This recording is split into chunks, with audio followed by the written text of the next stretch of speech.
Hi everybody, welcome to my channel. My name is Fiddle.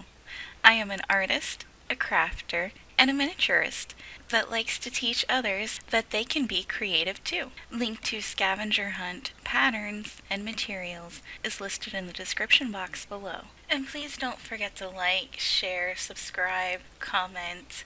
It really helps me out a lot with YouTube's algorithm. Okay, are you ready? Let's go.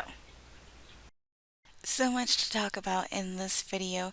For starters, I'm going to be making a new intro. I've been telling myself that the past few videos and I haven't done it. We are on to piece number 5 of our baby set. It is a changing table, and I think the last piece that I'm going to make for this collection that is large.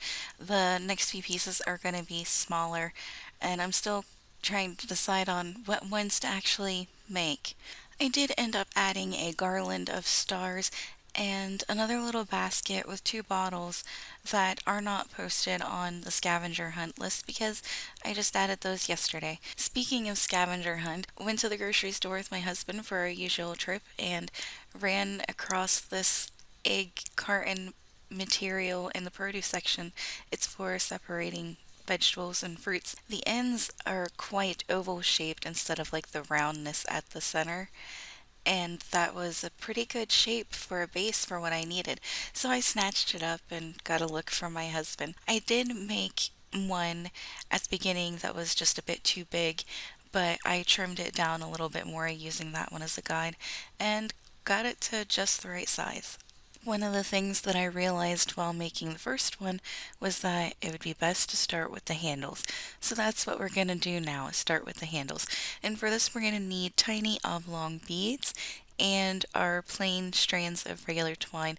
Glue up and point the end so that way we have something to stick through the bead, and string one bead in. Tie a knot on either side of the bead. I was trying to be mindful of which direction the ends of my string were pointing.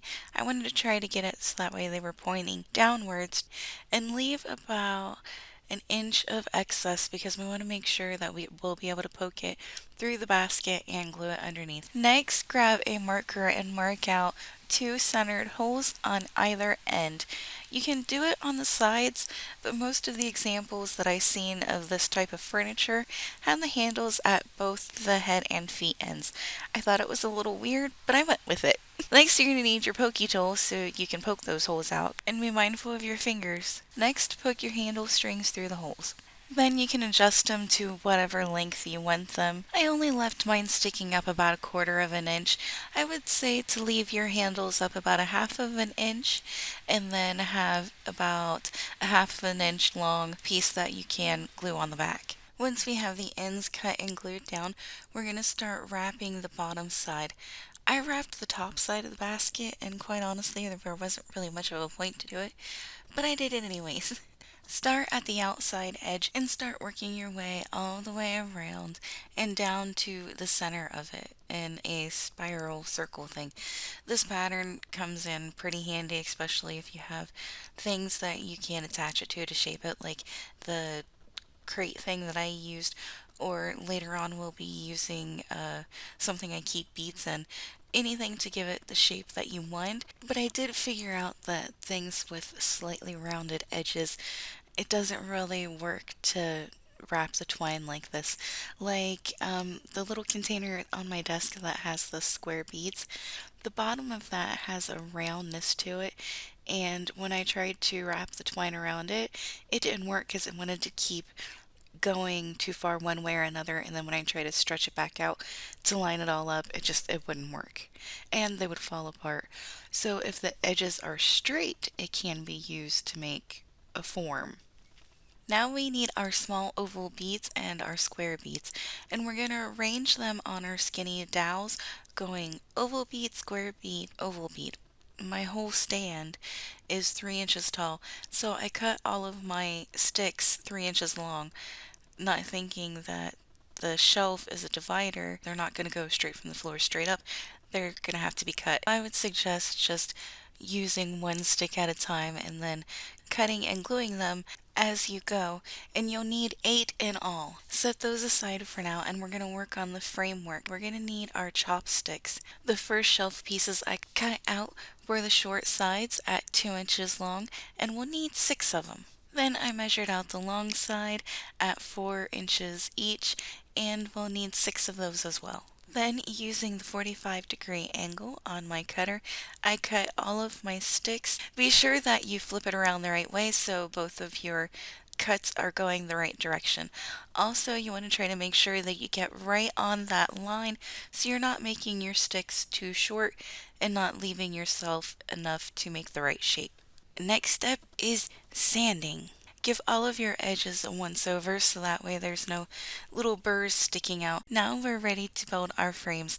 I used a clear piece of plastic so I can, one, see through it so I can use my grid as a guide to make sure my lines are straight, and two, so I'm not gluing it to anything like my crafting board or anything else. A lot easier just to do it on plastic you can see through and peel it off when it dries. Once our frames are built, we can add the ribbon to make the shelves themselves.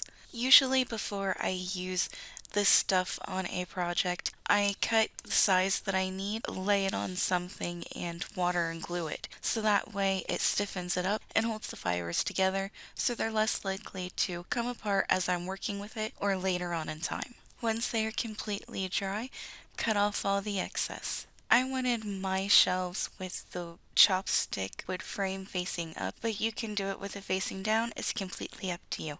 But we are ready to start final assembly. For that, we need to grab 4 round beads and glue them to the very bottom. I tried to place mine at the middle of the intersection for the chopsticks and just inside of the ribbon edge. Set it aside to dry, and we're going to move on to the next shelf.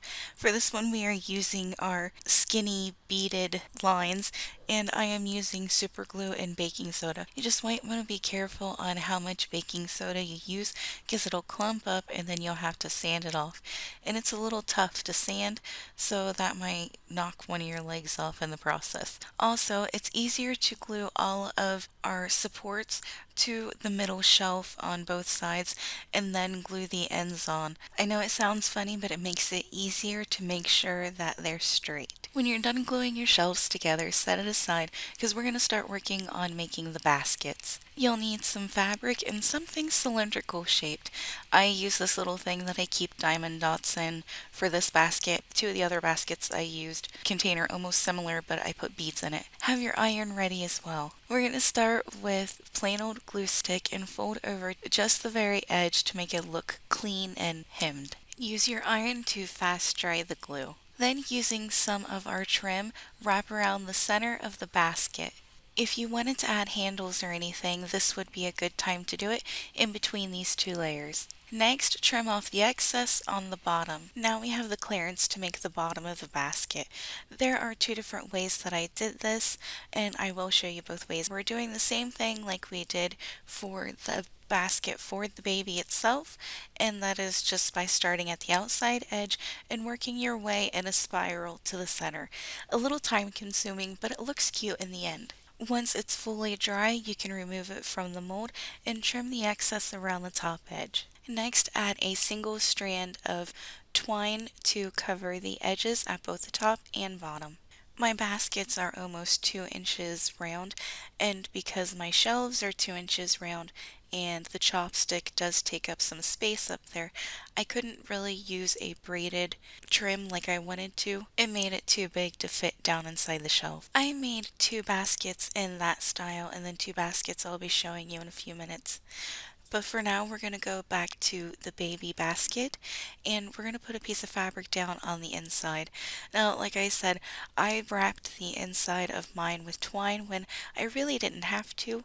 It was quite an extra step for no reason when I could have just went ahead and put the fabric straight down on to the cardboard stuff itself. I used my glue stick to glue it in place. Next, we're going to add 2 rows of trim, but I'm only showing you one. The first row is going to be around the outer edge. It covers the wrapping that we did for the bottom and will overlap the fabric on the top. If you still have a little bit of your fabric edge showing, then go around with the single strand if you need it. Look, a floating paintbrush. Set it aside to dry, and we're going to move on to making the other baskets. Now, we start out just the way as we did before, only using the ribbon stuff instead of fabric. The only thing we're doing different here is instead of making a wrapped circle, we're going to use the ribbon as a bottom. And as always, don't forget to use water and glue on it so that way when it's dry, you won't have it falling apart on you. Then glue the two pieces together and let it completely dry. If you have any places that need covered up, you can go over it with the single strand. Now, when I started editing the video, I thought I was done, but later on I added to it. One of them being the star garland. For it, I didn't want to poke holes in these stars, so I just used super glue on the back of it and alternated between the stars and square beads. Now, to give a surface for the star to be glued to, I made a loop in the twine with my fingers and then glued it with super glue, then glued the star onto it. I added 6 stars in all, but 5 would be absolutely fine. And if you're wondering about these stars, if you go back and watch my last tutorial, I will put on the screen somewhere, that will show you where these are from and how I got them to this point to use them on this project. To hold up the garland, I took 2 of my fancy ended toothpicks that I used for the dish rack and cut them 2 inches long and added a square wooden bead to the bottom end to give me something more to glue to. Next, I glued them to the back 2 corners. Okay, I think I'm done saying 2 now. To attach the garland to the sticks, I tried a few different ways, but I found the easiest was just to wrap it around a few times and then glue it down with some super glue. If you want to make it look like it's tied in a knot or even fancier, you can wrap it a few times or crisscross it or whatever. And then I decided to add a star on each side of the dangly pieces. And since we want it to hang straight down, there's no point to make the little loop-de-loops that we did for across the top. And finally trim the excess off. And with that, this project is done, but we are not done with our tutorial. If you are wondering about the tiny bottles, there is a tutorial where I showed you what they are and how I make them, and I will put it also somewhere on the screen as well. I am so happy with the way that it came out. Now, for the extra little bit, I ran out of everything I could to make flooring out of, except for a yoga mat that I've used bits and pieces of for other projects. But I decided to try it out and see how it would work as a floor, and I think it came out pretty interesting to say the least. The next piece I'm going to be making is a floor toy to fill in the open area. If you haven't already, please like, share, and subscribe as it really helps me out a lot, and I'll see you next time.